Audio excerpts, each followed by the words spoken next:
আবারও বলছি, মনোযোগ সহকারে শ্রবণ করবেন ইনশাআল্লাহ। আল্লাহ রাসূল সাল্লাল্লাহু আলাইহি সাল্লাম উনার নুরানি জবান মোবারকে বলেছেন, যে ব্যক্তি কোরআন এবং হাদিসের জ্ঞান শিক্ষার জন্য এবং শিখানোর জন্য ঘর থেকে বের হয়, আল্লাহ তাকে একটি হজ করার সওয়াব দান করেন। বলুন সুবহানাল্লাহ। হাদিসটি আহমদ শরীফ থেকে নেওয়া হয়েছে। হাদিস শরীফটি বুঝতে পারছেন নি ভাই? What Prophet Muhammad sallallahu alaihi wasallam said, যে আল্লাহ রাসূল সাল্লাল্লাহু আলাইহি সাল্লাম উনার নুরানি জবান মোবারকে কি বলেছেন, যে জ্ঞান শিক্ষার জন্য কোরআন এবং হাদিস শরীফের জ্ঞান শিক্ষার জন্য এবং শিখানোর জন্য ঘর থেকে বের হয়, ওই নিয়ত করে বের হয়, তাকে একটা হজ করার সমান সওয়াব দান করে। বলুন সুবহানাল্লাহ। তাহলে আমরা আজকে শাহপুর দরবার শরীফে শুক্রবার জুম্মার নামাজটা আদায় করে আমরা এই কিতাব মহলের দোতলায় আমাদের প্রাণপ্রিয় মুর্শিদ কেবলা আলে রসুল আওলাদে গাউসে পাক আলহাজ সৈয়দ গোলাম মোহাম্মদ আব্দুল কাদের কাওকা আল কাদরি পীর সাহেব কেবলা আমাদের মাঝে এই হাদিস শরীফের আয়োজন করেছেন, ঠিক কিনা? এটা দিয়ে এটাই বুঝাচ্ছে যে হাদিস শরীফে আমরা যদি ওই নিয়ত করে আসি যে শাহপুর দরবার শরীফে শুক্রবার জুম্মার নামাজটা পড়বো, জুম্মার নামাজটা আদায় করে কিতাব মহলের দোতলায় গিয়ে হাদিস শরীফ শুনে আমি হাদিস শরীফটা শ্রবণ করব, জ্ঞান অর্জন করব এবং এই হাদিস শরীফটা প্রচার করব, তাহলে এই হাদিস শরীফ অনুযায়ী আল্লাহ রাসূল সাল্লাল্লাহু আলাইহি সাল্লামের নুরানি জবান মোবারকে বলেছেন একটি হজের সমান সওয়াব দান করবেন। বলুন সুবহানাল্লাহ। তাহলে আমরা কি হাদিস শরীফে অ্যাটেন্ড করতে চাই না? আমরা এই হাদিস শরীফে অ্যাটেন্ড করব, কারণ শাহপুর দরবার শরীফে অন্তত আমরা জুম্মার নামাজটা আদায় করে আমাদের প্রাণপ্রিয় মুর্শিদ কেবলা আমাদের জন্য একটি আমলের সুব্যবস্থা করে দিয়েছেন। আমাদের আমল নামায় যেন বেশি বেশি সওয়াব আসে, সেই করার জন্য একটা সুব্যবস্থা করেছেন এই দর্শে হাদিস। এটা যদি কেউ শিখার জন্য নিয়ত করে ঘর থেকে বের হয় এবং সে যদি নিয়ত করে বলে যে আমি আজকে শাহপুর দরবার শরীফে গিয়ে জুম্মার নামাজ আদায় করে কিতাব মহলে দোতলায় হাদিস শরীফ শুনে শ্রবণ করব এবং পালন করব, এবং যে নিয়ত করে যে আমি আজকে জুম্মার নামাজ পড়ে শাহপুর দরবার শরীফে গিয়ে 10টা হাদিস বলবো এবং অন্যকে জ্ঞান দেব, নিজেও পালন করার চেষ্টা করব, অবশ্যই অবশ্যই আল্লাহ রাসূল সাল্লাল্লাহু আলাইহি সাল্লাম উনার নুরানি জবান মোবারকে বলেছেন তার একটি হজ করার সওয়াব তার আমলনামায় এসে যাবে। বলুন সুবহানাল্লাহ। তাহলে কি আমরা এটা মিস করব? আমরা এটা মিস করব না। লক্ষ লক্ষ টাকা দিয়ে আমরা হজ করতে যাই, আমরা গ্যারান্টি নেই আমাদের যে আমাদের হজ কবুল হবে না হবে না। আছে গ্যারান্টি? কোনো গ্যারান্টি নেই।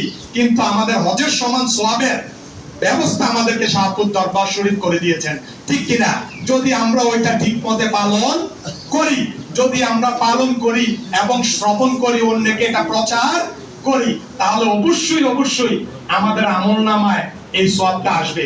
আল্লাহ যেন আমাদের সবাইকে এই হাদিস শরীফ অনুযায়ী প্রত্যেক জুম্মার নামাজের পর প্রত্যেক শুক্রবার শাহপুর দরবার শরীফে জুম্মার নামাজ আদায় করে কিতাব মহলের দোতলায় দর্শে হাদিস শ্রবণ করে পালন করে অন্যকে প্রচার করার সেই তৌফিক দান করে। সকলে না আমিন।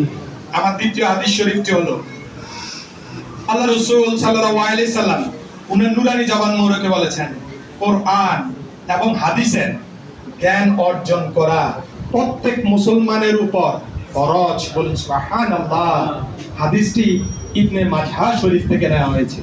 আমি হাদিস শরীফটি আবারও বলছি, মনোযোগ সহকারে শ্রবণ করবেন ইনশাআল্লাহ। আল্লাহ রাসূল সাল্লাল্লাহু আলাইহি সাল্লাম উনার নুরানি জবান মোবারকে বলেছেন কোরআন এবং হাদিস শরীফের জ্ঞান অর্জন করা প্রত্যেক মুসলমানের উপর ফরজ। বলুন সুবহানাল্লাহ। হাদিসটি ইবনে মাজাহ শরীফ থেকে নেওয়া হয়েছে। হাদিস শরীফটি বুঝতে পারছেন না ভাই? আল্লাহ রাসূল সাল্লাল্লাহু আলাইহি সাল্লাম উনার নুরানি জবান মোবারকে কি বলেছেন, যে কোরআন এবং হাদিসের জ্ঞান অর্জন করা প্রত্যেক মুসলমানের উপর ফরজ। বলুন সুবহানাল্লাহ। আমরা অনেকে বলি যতটুকু জ্ঞান আছে এতটুকু এনাফ, আর দরকার নেই, বেশি জ্ঞান অর্জন করলে সমস্যা। No, never. You have to earn the knowledge Quran and hadith. আপনাকে কোরআন এবং হাদিসের জ্ঞান অর্জন করতেই হবে, কারণ জ্ঞান অর্জন করা ফরজ বলে দিয়েছেন কে? দয়াল নবীজি, নূর নবীজি।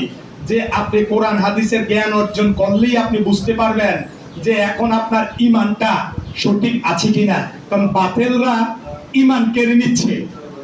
এখন বেশিরভাগ সংখ্যাই বাতিলরা আমাদের ঈমান কেড়ে নিচ্ছে, ঠিক কিনা? যদি বলেন আমাদের এতটুকুই দরকার, তাহলে আপনাদের ঈমান সঠিক রাখতে পারবেন না। তারা বিভিন্ন ওয়েতে কোরআন হাদিস শরীফের বিভিন্ন জিনিস নেগেটিভ ওয়েতে বলে নিয়ে যাচ্ছে। যদি আপনার হাদিস শরীফ জানা থাকে, কোরআন শরীফ জানা থাকে, আর আমরা যদি শাহপুর দরবার শরীফে এসে কিতাব মলে হাদিস শরীফ কি শুনি, তখন বাতিল ফেরকা কেউ যদি এসে আমাদেরকে বলে আমরা এটাতে যাব না, আর এই জ্ঞানটা অর্জন করলে আপনাকে নেগেটিভ ওয়েতে নিয়ে যেতে কেউ পারবে না। আপনি পজিটিভ ওয়েতেই থাকবেন, আপনার ঈমান মজবুত থাকবে। ওই খেয়ালে আল্লাহ রাসূল সাল্লাল্লাহু আলাইহি সাল্লাম উনার নূরানি জবান মোবারকে বলেছেন, প্রত্যেকটা মুসলমানেরই কোরআন এবং হাদিস শরীফের জ্ঞান অর্জন করা ফরজ। বলুন সুবহানাল্লাহ। আমরা শুধু অন্য ফরজ চিন্তা করব তা না, এটা আমাদের সবচেয়ে বড় ফরজ। কোরআন শরীফ এবং হাদিস শরীফের জ্ঞান অর্জন করা, অর্জন করলেই আমরা ঈমান ঠিক রাখতে পারবো। ঈমান ঠিক না রাখলে, ঈমান ঠিক না থাকলে কোনো আমলেরই আমাদের কাজে আসবে না। তাহলে আমল ঠিক রাখতে গেলে আগে ঈমান ঠিক রাখতে হবে, ঠিক কিনা? শুধু আমল করলেই হবে না। অনেকে বাতিল ফেরকা আছে, আসেন বলে ভাই নামাজ পড়ি। নামাজ পড়া ফরজ, পড়তেই হবে। এখন আমি নামাজ পড়তে গেলাম, নামাজে ডেকে নিয়ে আমাদের ঈমান কেড়ে নিল, তাহলে তো আমাদের হলো না। আমরা যদি কোরআন শরীফ হাদিস শরীফ পড়ি, কারণ কোরআন শরীফ হাদিস শরীফে আছেন আল্লাহ রাসূল সাল্লাল্লাহু আলাইহি সাল্লাম ওনার নূরানি জবান মোবারকে বলেছেন যে আমাকে মা বাবা ধন সম্পদ পৃথিবীর সবকিছুর চেয়ে বেশি, ইভেন তার জীবনের চেয়ে বেশি আমাকে না ভালোবাসলো, তার ঈমান সঠিক থাকলো না।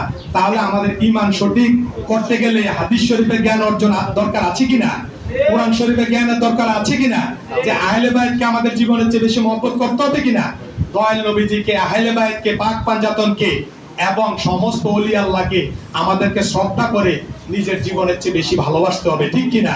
তাহলেই আমাদের ঈমান সঠিক থাকবে। আল্লাহ যেন আমাদেরকে হাদিস শরীফ অনুযায়ী কোরআন এবং হাদিস শরীফের জ্ঞান অর্জন করে ঈমানকে সঠিক রেখে চলার সেই তৌফিক দান করে। সবাই বলুন আমিন। আমার সর্বশেষ হাদিস মোবারকা, আল্লাহ রাসূল সাল্লাল্লাহু আলাইহি সাল্লাম উনার নূরানি জবান মোবারকে বলেছেন, যে ব্যক্তি রমজান মাসে ফরজ সিয়াম পালন করলো, তার মানে রমজান মাসের 30টি রোজা পালন করলো, তারপর শাওয়াল মাসের 6টি রোজা পালন করলো, সে ব্যক্তি যেন সারা বছর ধরে রোজা রাখলো। বলেন সুবহানাল্লাহ। হাদিসটি মুসলিম শরীফ থেকে নেওয়া হয়েছে। আমি হাদিস শরীফটি আবারও বলছি, মনোযোগ সহকারে শ্রবণ করবেন ইনশাআল্লাহ। আল্লাহ রাসূল সাল্লাল্লাহু আলাইহি সাল্লাম উনার নূরানি জবান মোবারকে বলেছেন, যে ব্যক্তি রমজান মাসে ফরজ সিয়াম পালন করলো, তার মানে রমজান মাসে 30টি রোজা রাখলো, তারপর শাওয়াল মাসে সে 6টি রোজা রাখলো। এই যে শাওয়াল মাস চলতেছে এখন, এটা 6টা রোজা রাখলো, তাকে 1 বছর রোজা রাখা সমান সওয়াব দেওয়া হবে। বলুন সুবহানাল্লাহ।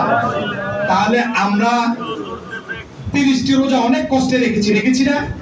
আল্লাহর ফরজ রোজাগুলো রেখেছি, ঠিক কিনা? 30টি রোজা, ওই 30 রোজার সওয়াব তো আমাদের আমলনামায় আছে।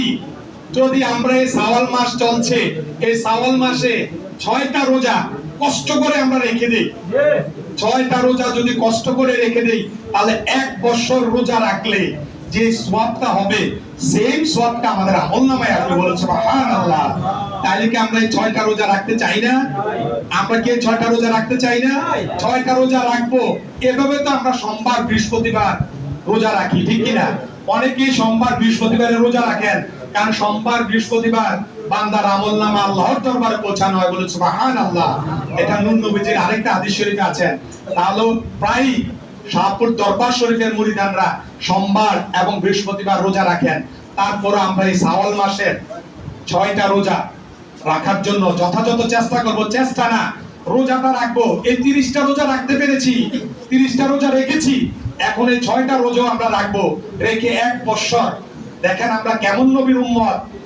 আল্লাহ রাসূল সাল্লাল্লাহু আলাইহি সাল্লাম ওনার উম্মত বলে আমাদেরকে কত সওয়াবের জিনিস দিয়ে দিচ্ছে, যে 6টা রোজা রমজান মাসের 30-এর পরে 6টা রোজা রাখলে 1 বছর রোজা রাখার সমান সওয়াব তার আমলনামায় দেওয়া হয়। বলুন সুবহানাল্লাহ। তাহলে কি আমরা এটা মিস করব? আমরা এটা মিস করব না। আল্লাহ যেন আমাদের সবাইকে রমজান মাসের রোজাগুলো তো রেখেছি, এই শাওয়াল মাসের 30টি রোজা, এই শাওয়াল মাসের 6টি রোজা রাখার সেই তৌফিক দান করে, সবাই বলুন আমিন। আরেকটি, আমাদের প্রিয় মুর্শিদ কেবলা প্রত্যেক শুক্রবার আমাদের জন্য তো দরসে হাদিসের আয়োজন করেছেনই, এটা একটা জান্নাতের বাগান সাজিয়েছেন, ঠিক কিনা? এর আগেই যেন আমরা এই দুনিয়া ও আখিরাত দুটো জায়গায় নাজাত পাওয়ার ব্যবস্থা হয়। আমরা অনেকেই নামাজ পড়ি, সহি শুদ্ধ হয় না।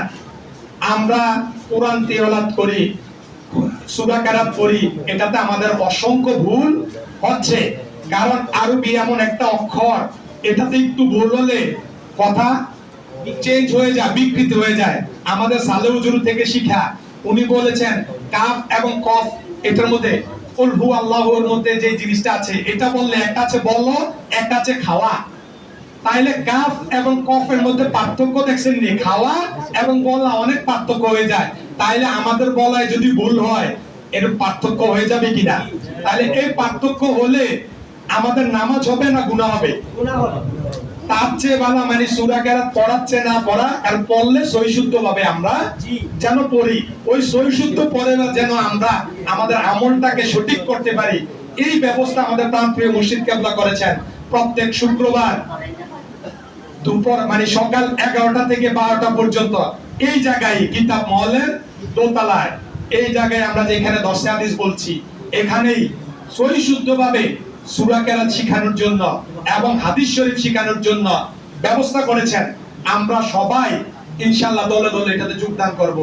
শিক্ষার কোনো বয়স নেই, শিক্ষার কোনো বয়স নেই, জ্ঞান অর্জন করার কোনো বয়স নেই। জ্ঞান অর্জন করতে বলেছে, শিক্ষাতে কোনো শরম করা যাবে না, শিক্ষাতে কোনো শরম নেই। আপনি যদি শরমে বলেন যে না আমি যাব না, তাহলে আপনার লাইফটাই আপনি গিয়ে দিলেন, কাল আখিরাতে আপনি কি মুখ দেখাবেন? আল্লাহর কাছে কি করে যাবেন? বলবেন যে কিছুক্ষণ আগেই আমি হাদিস শরীফটা বলেছি, প্রত্যেকটা মুসলমানেরই কোরআন শরীফ মানে কোরআন এবং হাদিসের জ্ঞান অর্জন করা ফরজ। তাহলে এই ফরজ কাজটা তো করার জন্য আমাদের প্রিয় মুর্শিদ কেবলা অ্যারেঞ্জ করে দিয়েছেন। আমরা সবাই যেন প্রত্যেক শুক্রবার সকাল 11টা থেকে 12টা পর্যন্ত এই ক্লাসটা করার এবং জ্ঞান অর্জন করার সেই তৌফিক দান করে, সবাই বলুন আমিন। আখির দাওয়ানা আলহামদুলিল্লাহ। আসসালামু আলাইকুম ওয়া রাহমাতুল্লাহি ওয়া বারাকাতুহু।